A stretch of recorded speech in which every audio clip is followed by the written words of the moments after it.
Så jag heter Jörgen Andersson, jag är en svensk bonde. Kommer från Västmanland från början. Bor här i Jämtland just nu. Mitt navn er Josephine. Jeg er 26 år gammel, en kvinde, og jeg arbejder som hyrde i Jämtland, Sverige.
So agriculture was something that we like, it just belongs to the history. Like there's no reason for us to do that.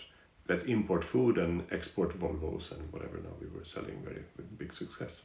So that was kind of the policy in Sweden. In a relatively extreme policy, like totally different from the neighbor Norway or something like that. So Sweden was extreme when it comes to just let's get rid of agriculture, and then being at a part of Sweden in conditions in Sweden like these in the mountains. Well, then was just really there was no way people could have any faith in the future in agriculture here.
So Fjällbete is a sheep farm.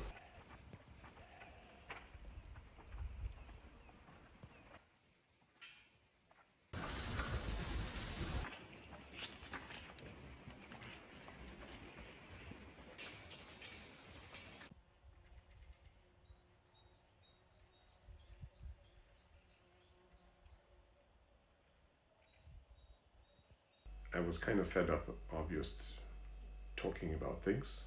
So in the early, like 2002, we started this thing called Fjällbete.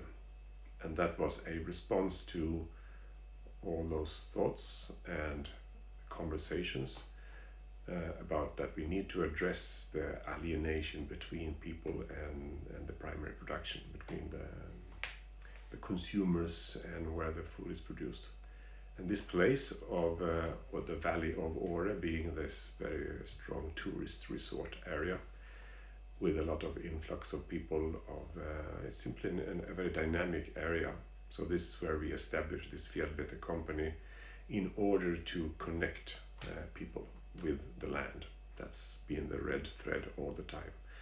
So we did that by getting a flock of sheep and making sure that those lambs produced, the meat that we produced, were sold and made use of as a part of the tourism of this area, like the hotels and restaurants, schools and such. So they could say to their customers at the hotel that we are now serving our own lamb tonight that has been produced in the actual ski slope.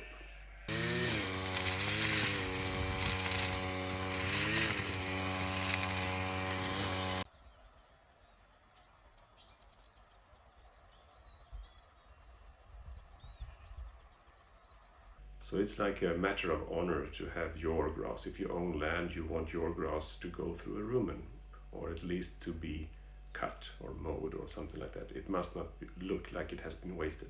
So there's an explosion of grass, and we graze as much as we can, and then we harvest with the tractor so we can have that grass for the following winter.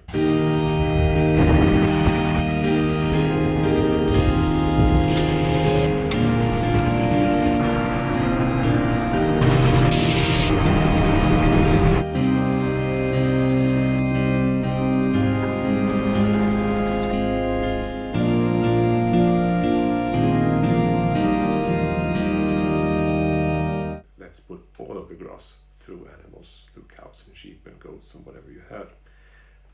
That's how the economy or the wealth of this part of the world was built. Was totally built on those rumining animals.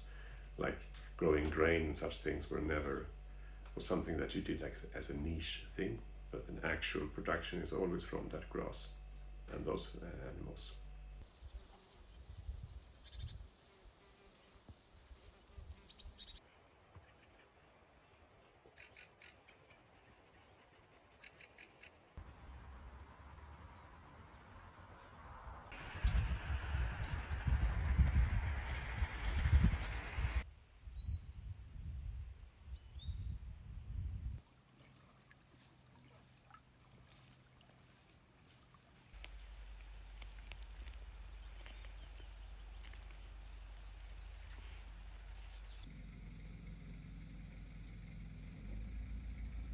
one of the main reasons for me to be here at Fjällbete is because I see that the way that we keep the sheep, with the collaboration between landowners and us, and like that interaction, like grazing in the middle of the village close to where people live, and you're like walking in their back gardens to put on electricity, and it's a lot of interaction going on. And I think for me the sheep are like a bridge.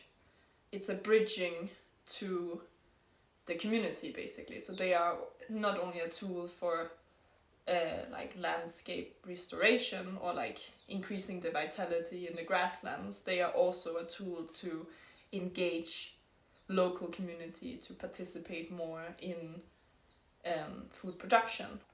And that's a perfect thing for the Gotland breed, because they are super social and they really want to interact with people, and that helps as well. Like it's so easy to invite people into the paddock and they will be like all cuddly and wants to say hi, kind of.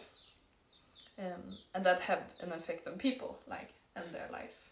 And that's also a purpose of what we're doing.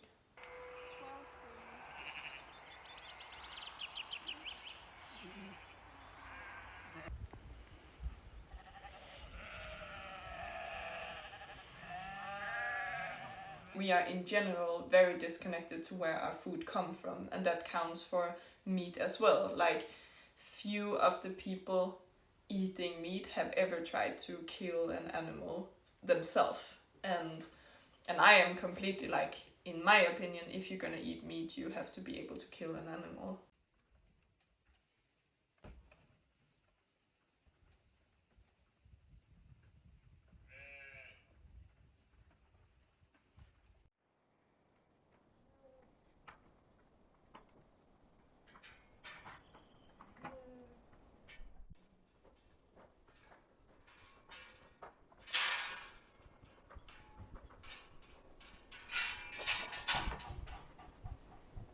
I personally have learned a lot about life and death by working with animals the way that we are working with them here. And that has a lot to do with the like accepting death when death is there. Is like I think for us human, we have an extremely fear of death around, like, in our culture. Like, we do everything we can to prevent death. Is like the worst. But fact is also that death is the only certain thing that we know, is that we are going to die, and death is constantly providing new life. That's basically what it does. Like, things are being born and alive and dying, and that's just part of our whole system and how it functions. Life and death is there all the time.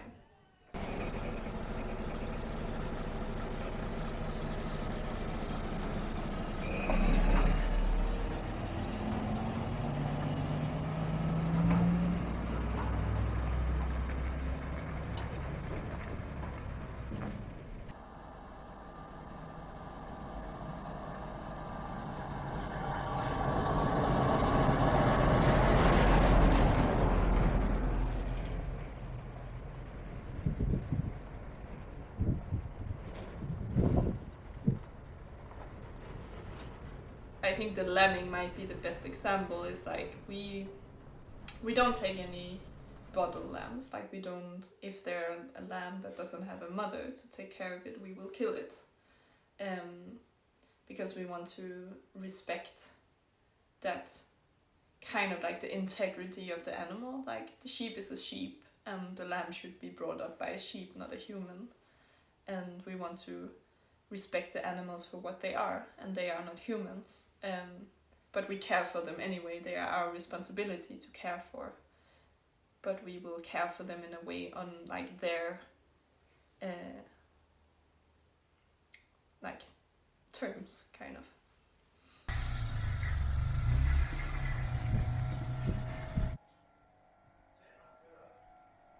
Every individual animal deserves a gratefulness and a respect. when we eat them. So if you want to eat meat, well, you better take responsibility for that meat to come from a source that you know is not only destructive, but actually improving life in the whole, like for all of us.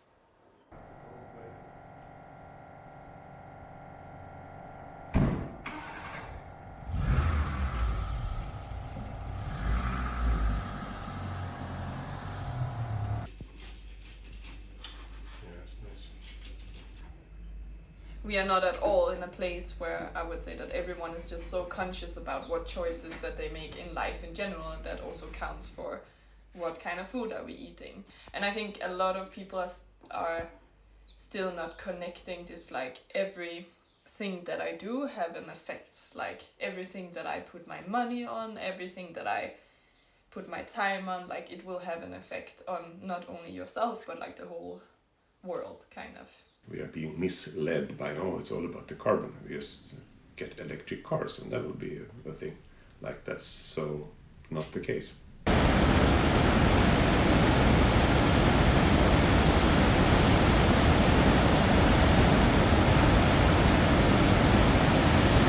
The amount of carbon in the atmosphere, when it is too low or somewhere down towards 250 or something like that, well then photosynthesis has a hard time to go.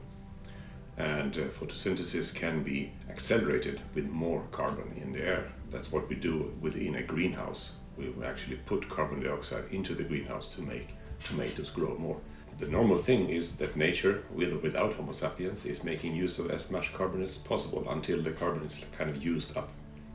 And that's been the normal thing. And now Homo sapiens on this planet has been able to do the opposite thing, to exchange life into a higher amount of carbon in the atmosphere. That probably didn't do much about the temperature, but it did do a lot to simply have a reduction of the life or the health of the soil on a global level. So it's really the soil that is going to adjust again the climate.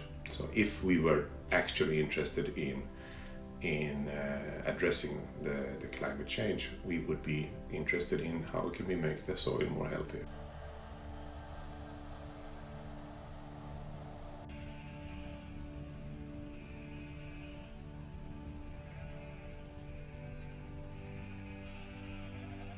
The more soil that life can build, the more water it can take care of, the more photosynthesis it will be. So it is so many factors that is like made to or evolved to balance temperature around this planet. Instead of helping life, we are mining those deep soils that were created by life, during thousands of years. Those big open perennial grasslands with the herbivores. They were building soil deeper and deeper until there was not enough carbon in the atmosphere. That's what life was doing. It was making sure to make those soils as deep as possible. And what we have been doing for not a very short time, like 100, 200, that kind of time period, we have been brutally trying to expose those soils through plowing and through all sorts of things. Like we have a kind of let's say a global dust bowl. Like the Americans really felt this in the 20s and 30s, but it just continues to go on. So we are turning the soil upside down to let it blow away and to decompose into carbon dioxide into the air. So that's we're doing on a big scale. On top of that, we are enabling fires and all these things that is big scale as well. So we are messing with nature, standing in nature's way. And nature is not complaining, it's just constantly trying to do its best, which is a lot. But we are powerful and we can prevent it, and we are doing that prevention while talking about getting batteries into electric cars or something like that, just to mislead our focus. I do feel a special bond to, like, if I just say all production animals in agriculture, whatever, sheep has always been more special for me than other animals. And I don't know, like I guess I've always been fascinated by wool and by the quality of wool and what you can use it for, and also like just the temper of sheep, and I find them cool and funny and easy to. It's like they're easy to handle for one person. Like you don't have to be afraid of getting kicked or smooshed or whatever. Like, and it's not so heavy labor that it takes for sheep compared to cows or whatever. And that's something that I, as a 60-kilo woman, also can do, like by myself without. And I think that that's something cool about, like, I can flip them around and move them and handle them in a way that I would never be able to do with a cow.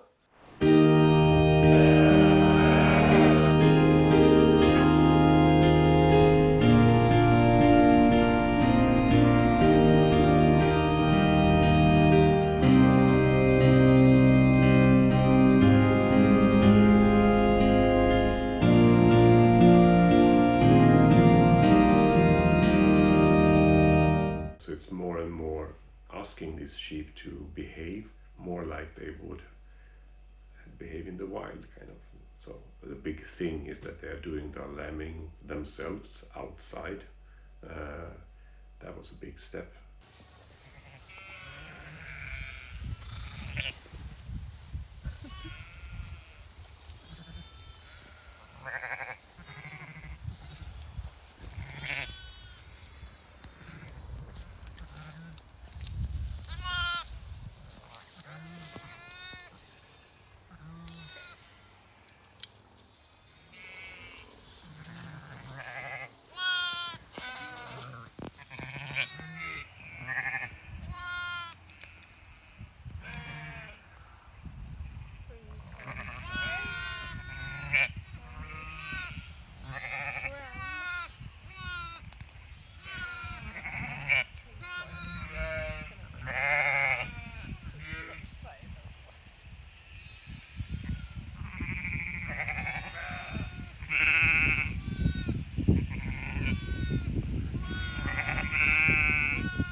Yeah, so the kind of agriculture that I was brought up in became more evident over time, how it was mostly about killing things. Like being a farmer is to make sure that everything dies except your particular monocultural crop.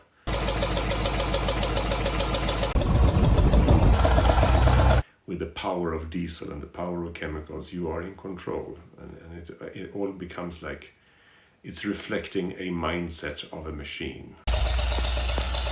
And this is some kind of heritage that we have got, but this is the Western culture as such. It's just coming to its full fruition, or its full, horror expressions.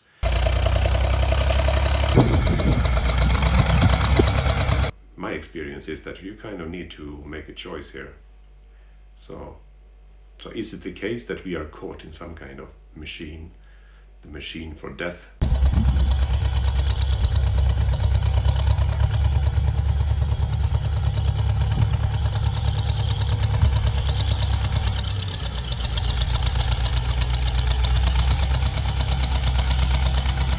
Like these old philosophers, like this guy Aristotle, how they came, this innovation of how to think like in a logic way.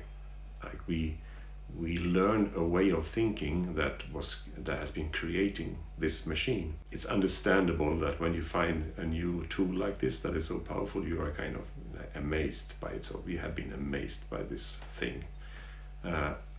And among the things that we have kind of missed to be aware of is that this tool is useless when it comes to life.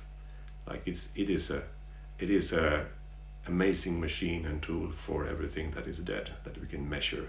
But we have been trying to apply this machine way of thinking on life as well. Agriculture being one of its its victims. It's not the case that we can understand the world and ourselves as machines.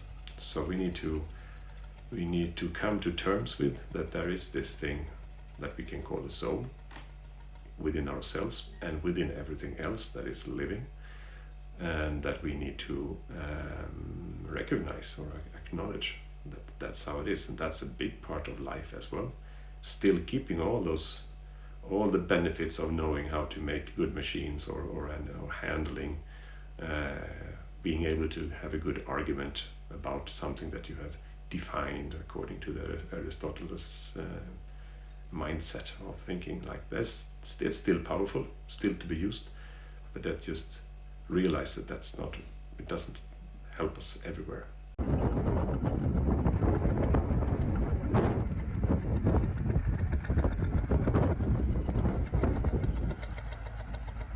That's kind of like the dilemma of us as people, like how much work do we want to put in to try to control it and have it the way that we want to. And by now it's like extreme amounts of resources going into control and keep things a certain way, instead of trying to figure out how to be with that and to live with that and to take advantage of like the waves of life in that way.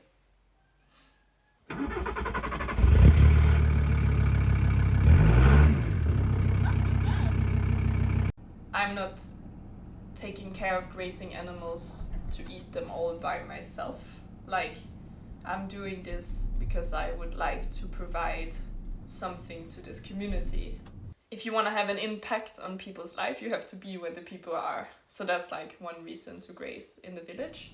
Another thing is we are grazing a lot of places with the sheep, especially in the spring, that machinery cannot access. Like, so on all those slopes and in between kind of ditches and stuff that they are not harvesting any grass on, we will graze that. We are producing food, that's what we want to do, and then doing it in a way that is vitalizing the landscape and building community. So we don't have to include that one, it just go through the forest and then down like this. And then around the houses like that, along the road, and then up in the forest, and then back.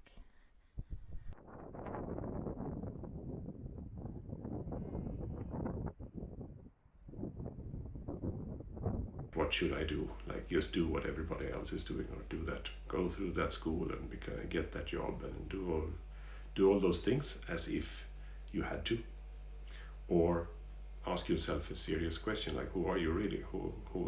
What would happen if you are following your own direction, or do you even have any inner direction?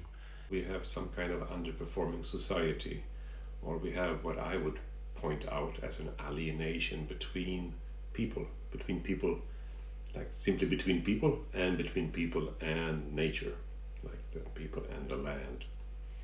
So that alienation is making these people, us, lost.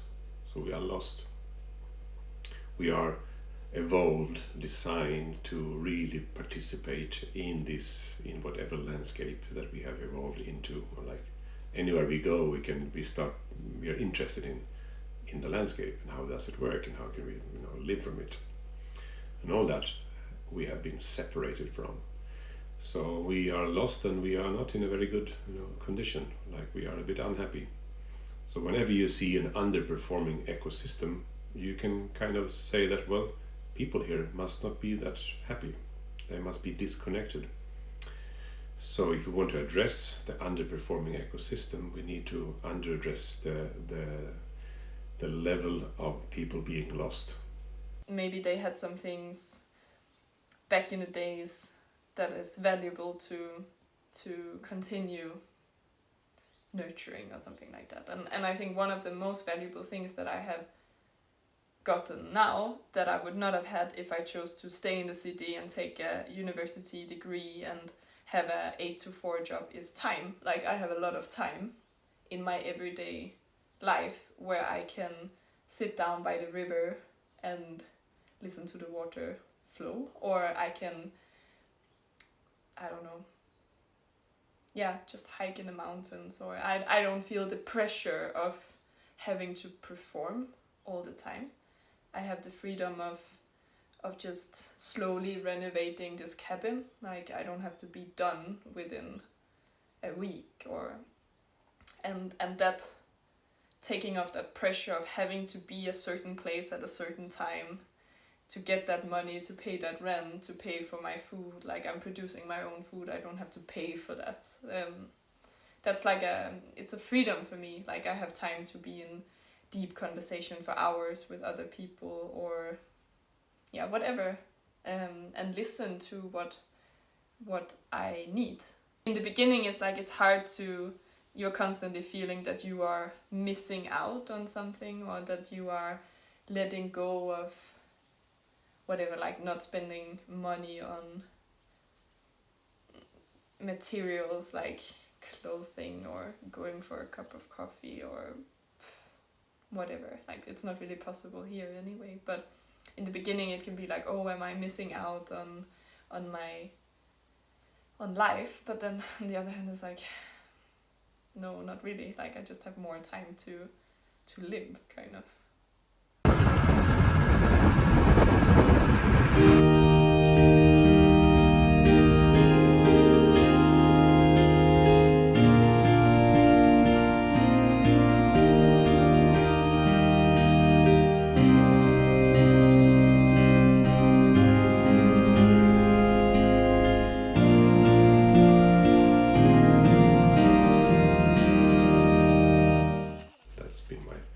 Comfort in life, seeing how many young people are questioning what is a good life, daring to say, well, I have some potential, I can do something with my life, and I'm now going to try to do it. I may fail, I will surely fail, but I will have a go, and I will have a go at something that seems like worth dying for, like some kind of idea that seems worth dying for. On that journey, as you go on that one, you may experience that there will be some resistance, like there seems to be other people or like all sorts of conventions telling you, no, you're not on the, you should do as we do. Why didn't you stay a victim like the rest of us? Like, you will experience that kind of resistance, and that's a part of the game, I would say. Even though it's very scary to question the kind of life that you've chosen, I see many people being like, they get excited about this possibility of changing from the wide path to the narrow path.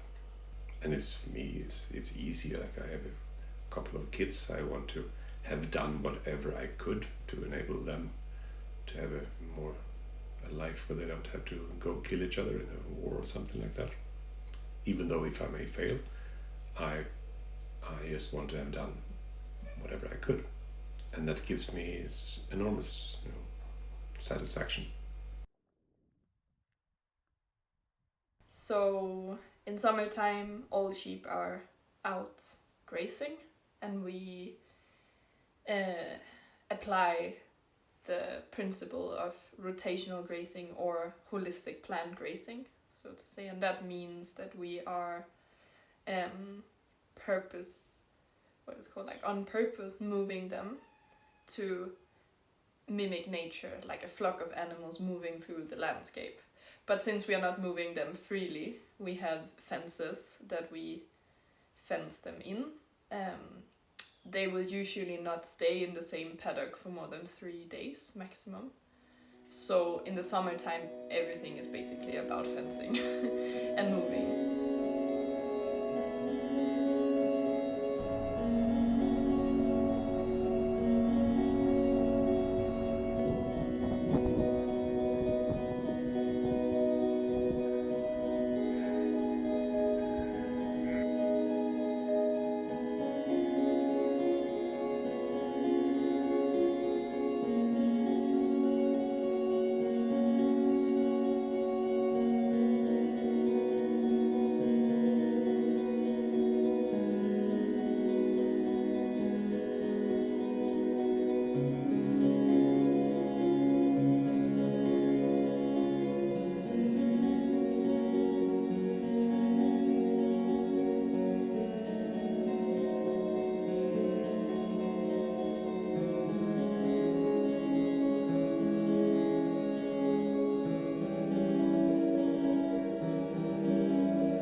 landscape where there is not enough rain and there is no animals, like there will be whatever biomass there can be. There will be a rain and something will grow, but then those plants will just stand there because no one will be trampling them down or eating them and processing them.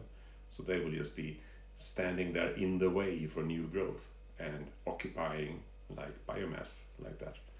So in order for life to thrive, the biomass need to be recycled over and over, and that's what those ruminants are doing. They will help us to process those things, and they will, by the way, produce proteins and fat and good stuff for us, but they will as well enable life to just keep spinning on. If it's in a more arid area, so in more arid areas without those animals, it will basically just go into desert. That's what's happening right now. Those plants are uncycled and the land will just become bare ground. What is going on is that what we call continuous grazing. It simply means that grazing animals are in the same place for too long. And as soon as plants are recovering from being grazed, they will be grazed again before they are recovered, and then they grow weaker every time until they perish and die, and it goes to desert. So that's our job, to enable those plants to recover, and we are doing that by mimicking the natural system with the predators, keeping those grazing animals in big flocks, forcing them to leave wherever they are because they're in such a big flock, so that the predators are the ones enabling the recovery of plants through keeping grazing animals in big flocks.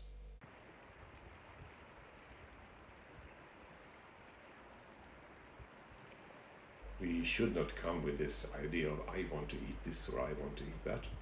Let's see what the vital landscape will produce, and then we will eat from that. And we should be happy for whatever we can get from it.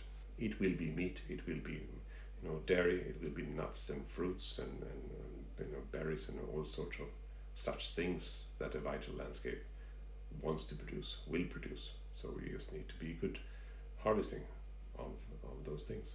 Then we do talk about like sacrificed areas as well, like we can have small patches of monocultures, could be potatoes or something like that. It's so marginal, like in the surface. So we can give ourselves a lot of potatoes and carrots or cabbage with super small, on a very small space. So yeah, of course that we should do as well to keep ourselves happy. But the rest of it, we should just like eat whatever we can get from such a landscape. So that's what's going on in the Amazon and those places. Like there was just big gardens, a lot of people living there and gardening.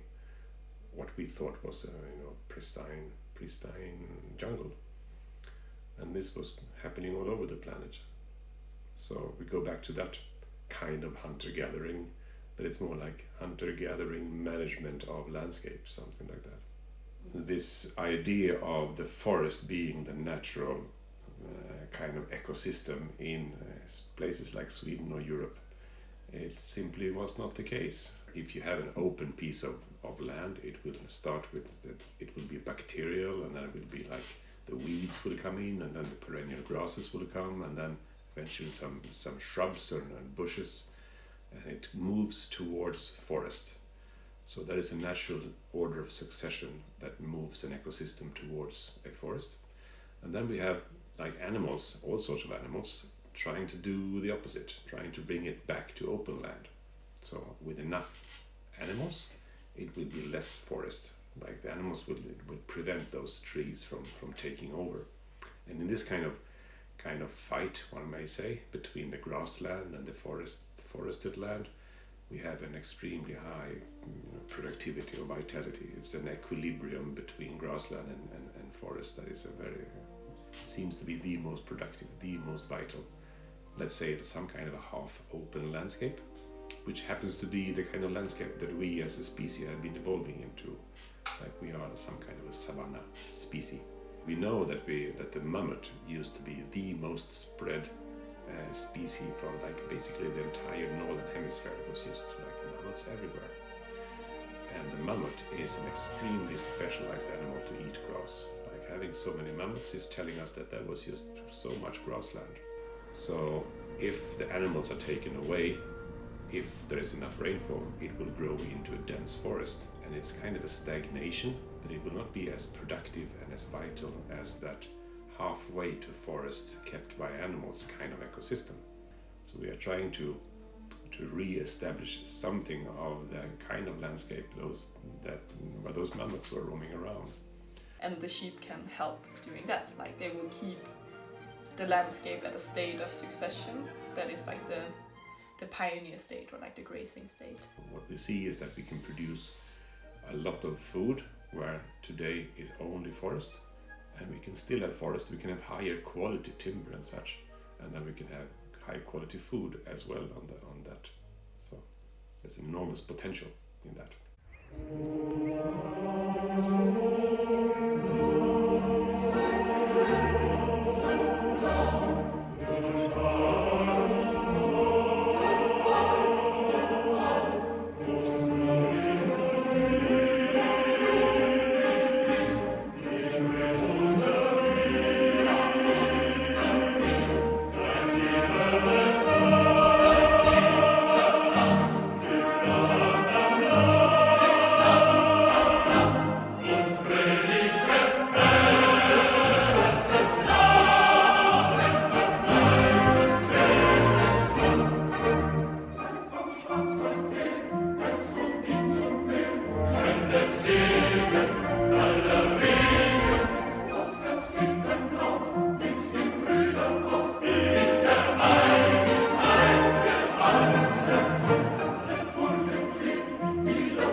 There is this thing that I call the carrying capacity.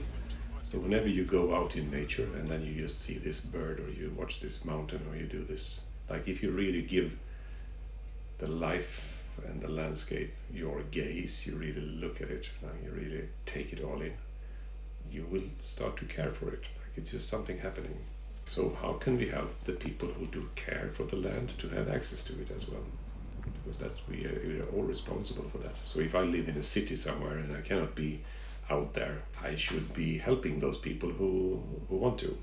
I should not eat anything, or I should try to avoid to eat anything that is not being produced from a level of care from a landscape by people who are, listening in and caring for a landscape. Like support those people, make sure that they have access. Like the idea of let's torture this landscape with some monocultures and then make some kind of a tofu or whatever now you want to make from a landscape, and then leave the rest be and take the people away from it and let it become wild, like rewild it or something like that. Like that's a really evil set of ideas in play right now, a lot. Like recent legislations on the EU level and all sorts of that. Top-down management saying that, well, this land is not for you to be. Like you stay away from this land. This is not going to be managed by experts to become, properly wild.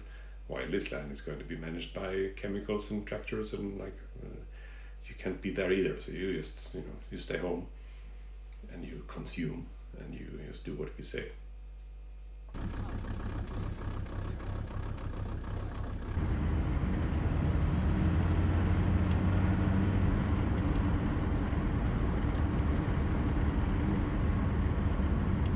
One person managing 100 hectares, then you may feed 1,000 people. But you're alone there on your tractor and you do that kind of, with that kind of management. It's going to be a monocultural kind of management. If I'm now to multiply the number of people managing the land by 100, meaning there's 100 people on the same 100 hectares, they could feed 10,000 people. The landscape has actually become able to feed more people that way, simply by having people back on the land. So if it is the case that one of our major problems is the alienation between the land and the people, because there is only one person sitting on the tractor alone being bitter about things, blocking the management of that piece of land. And then we simply let the people come back to the land, like 10 times, 100 times, something like that, and let them participate in the management of the land. So then we can make miracles when it comes to the vitality of those ecosystems that will, by the way, address climate change. It will address water quality of the in the landscape, and access to food, and prevent conflicts and war and all those bad things that we are in the midst of, and that will only grow worse if we do nothing. I would like to be closer to nature. I would like to be self-sufficient, or however they express it. A lot of people say that. Well, then they should have that access. It's hard when you live in a world where there is a certain mentality that everyone is kind of on their own, and especially in our part of like the Western world, it's all about the individual success, or like at best maybe also like a core family, like nuclear family success kind of. But for me that has never been the goal kind of. I want to feel that on a much more larger and diverse, like my family is the grass and the birds and people in all ages, and it has, and the veggies that I'm living off and the skin that I'm sleeping, like, you know, that my existence is being held by so many other species, and I want to hold them as well. This thing of managing the land together, like doing agriculture as a community effort, like being together, growing your own food and doing such things. There is this longing, I would say, in general. It's been a very big shift from where I was. When I was young, agriculture was something I could be ashamed of, being a farmer, and now it's a cool thing to be a part of. Like, it's been a really, in a relatively short period of time, those things have changed a lot, and they are changing a lot right now.